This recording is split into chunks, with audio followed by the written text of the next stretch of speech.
শাওন আর রিয়া নাম দুটো যেন এক সুতোয় গাঁথা ছিল, যদিও তাদের প্রথম দেখাটা ছিল একেবারেই অচেনা। রিয়া তখন বিশ্ববিদ্যালয়ে তার ফাইনাল পরীক্ষা নিয়ে ব্যস্ত ছিল। অন্যদিকে শাওন তার বাবার ব্যবসার কাজে নতুন কিছু আইডিয়া নিয়ে চিন্তাভাবনা করছিল। তাদের পরিচয়টা হয়েছিল একটি ইসলামিক সেমিনারে। রিয়া সেখানে একজন বক্তা হিসেবে ছিল, আর শাওন ছিল শ্রোতা।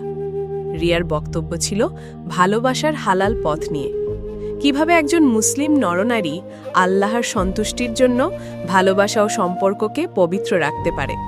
শাওনের মনে তার কথাগুলো গভীর দাগ কাটে। সেমিনার শেষে শাওন রিয়ার সঙ্গে কথা বলার জন্য এগিয়ে যায়। আপনার বক্তব্যটা খুব অনুপ্রেরণামূলক ছিল, শাওন বলল। ভালোবাসা নিয়ে আমাদের সমাজে অনেক ভুল ধারণা আছে। আপনার কথাগুলো যেন নতুন করে পথ দেখালো। রিয়া মুচকি হাসল। আলহামদুলিল্লাহ, আমার উদ্দেশ্য এটাই ছিল। এরপর তাদের মধ্যে মাঝে মাঝে কথা হতো। ফোনে বা মেসেজে তাদের আলোচনাগুলো বেশিরভাগই হতো দিন, ইসলামিক বিষয় অথবা সমাজের বিভিন্ন সমস্যা নিয়ে। তাদের কথাবার্তায় কখনো কোনো অপ্রয়োজনীয় বা অপ্রীতিকর বিষয় ছিল না। দুজনেই সচেতন ছিল যে তাদের সম্পর্ক যেন কোনো হারাম পথে না যায়। তারা একে অপরের প্রতি শ্রদ্ধাবোধ এবং দিনের প্রতি ভালোবাসা অনুভব করছিল। কিছুদিন পর শাওন তার মাকে রিয়ার কথা জানায়।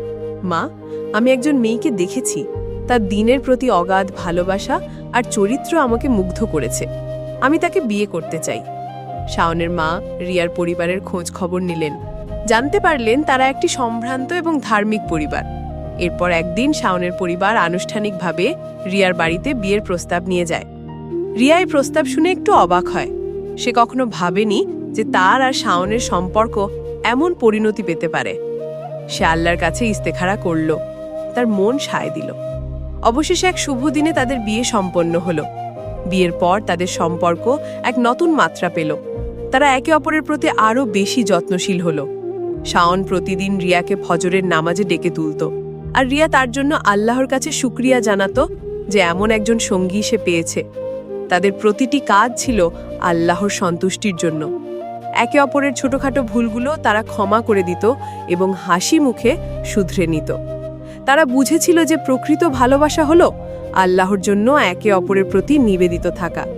তাদের জীবন ছিল সততা, পবিত্রতা আর ভালোবাসার এক নিখুঁত উদাহরণ। তাদের প্রেম ছিল চাঁদের আলোর মতো, শান্ত, স্নিগ্ধ এবং পবিত্র।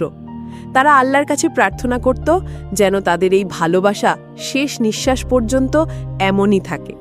এভাবেই তাদের হালাল ভালোবাসা এক সুন্দর পূর্ণাঙ্গ জীবন রচনা করেছিল, যেখানে আল্লাহর রহমত আর বরকত ছিল অবিরাম।